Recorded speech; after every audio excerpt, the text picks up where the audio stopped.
Welcome to Indian film narrator. दोस्तों, आज हम बात करेंगे साल 2019 में आई एक फिल्म ब्राइटबर्न की। तो फिल्म की शुरुआत में हम एक कपल टोरी और काइल को देखते हैं, जो कि काफ़ी साल से शादीशुदा हैं, पर उनके यहाँ कोई बच्चा नहीं है। पर वहीं उनके घर पर आकर एक स्पेसशिप क्रैश हो जाती है। वो दोनों जब जाकर देखते हैं तो उसके पास उन्हें एक बच्चा मिलता है। वो बच्चा वो अपने पास रख लेते हैं और उस स्पेसशिप को आउट हाउस में छुपा देते हैं, ताकि वो कभी भी उस बच्चे या किसी और को ना मिल सके। काइल और टोरी उस बच्चे का नाम ब्रैंडन रखते हैं। फिर कहानी शिफ्ट होती है जब ब्रैंडन 12 साल का हो चुका है। अभी तक सभी उससे बहुत ज़्यादा प्यार करते हैं।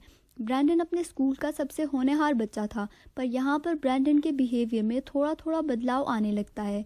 ब्रैंडन के बर्थडे के दिन उसके माँ बाप, उसके अंकल आंट सब एक रेस्टोरेंट में हैं और ब्रैंडन के अंकल नोहा उसे गन गिफ्ट करते हैं। मगर काइल को लगता है कि उसकी उम्र ऐसी नहीं कि उसे ऐसे गिफ्ट दिए जा सकें। इसके बाद वो ब्रैंडन को वो गन नहीं देते, जिसके बाद ब्रैंडन सबके सामने अपने डैड पर गुस्सा हो जाता है और काइल सबको लेकर वहाँ से घर आ जाता है।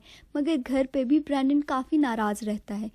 इसके अलावा भी ब्रैंडन में काफ़ी सारी चेंजेस आ जाते हैं, जैसे कि नींद में चलकर बाहर आउट हाउस में चले जाना और स्पेसशिप के पास जाकर एलियन मैसेज दोहराना, टेक द वर्ल्ड।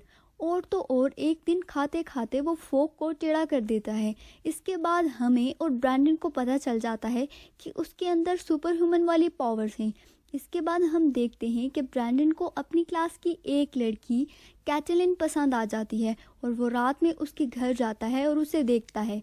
अगले दिन में कैटलिन उसे परविट बोलती है तो वो उसका हाथ तोड़ देता है। इसके बाद स्कूल वाले उसे 2 दिन के लिए निकाल देते हैं और कैटलिन की माँ कहती है कि हमें इसे पुलिस के हवाले कर देना चाहिए। मगर स्कूल वाले उसकी काउंसलिंग करने का फ़ैसला करते हैं और वो स्कूल ही की एक काउंसलर को हायर करते हैं, जो कि ब्रैंडन की आंट भी हैं।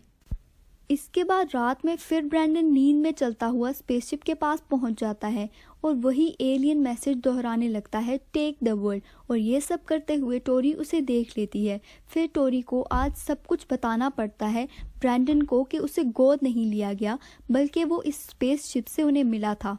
इसके बाद तो ब्रैंडन पागल सा हो जाता है और वो सीधा कैटलिन के घर चला जाता है और उससे बात करने पर उसे पता चलता है कि कैटलिन की माँ ने उसे ब्रैंडन से बात करने से मना किया है।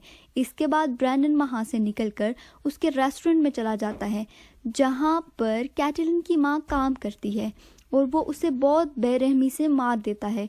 इसके बाद पुलिस को वहाँ खिड़कियों से अजीब से साइन बने मिलते हैं, जो कि ब्रैंडन की कॉपी में हमें देखने को मिले थे। अब हम देखते हैं कि ब्रैंडन की काउंसलर यानी उसकी आंट पाती हैं कि ब्रैंडन में कोई भी चेंजेस नहीं आए और उसे फ़र्क भी नहीं पड़ रहा कि उसने कैटलिन के हाथ तोड़ दिए। और इसके बाद वो बोलती हैं कि मुझे अब कल पुलिस और तुम्हारे पेरेंट्स को ये रिपोर्ट भेजनी है। जिसके बाद ब्रैंडन को पता चल जाता है कि रिपोर्ट अच्छी नहीं है। अब वो रात में अपनी आंट के घर जाता है और उन्हें धमकी देता है कि अगर उसने पुलिस या उसके पेरेंट्स को ये रिपोर्ट शेयर की तो वो उसके लिए अच्छा नहीं होगा।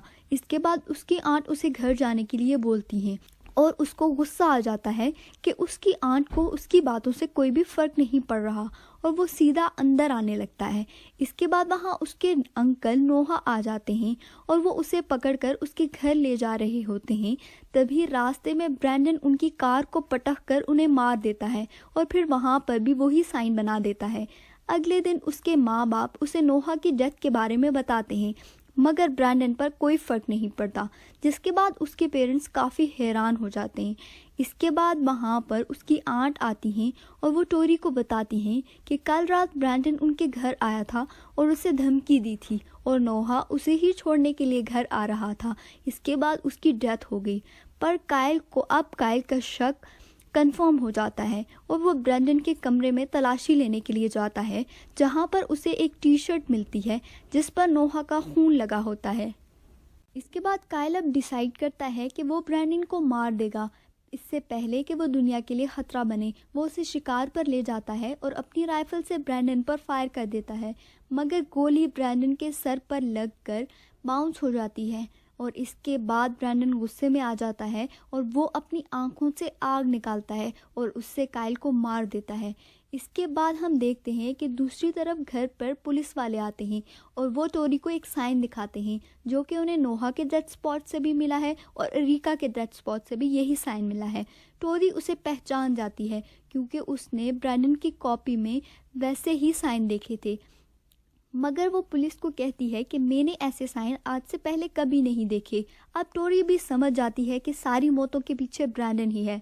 वो घबरा कर काइल को फ़ोन करती है, मगर काइल का फ़ोन ब्रैंडन उठाता है और उसे कहता है कि काइल तो मर चुका है और अब मैं तुम्हें मारने आ रहा हूँ।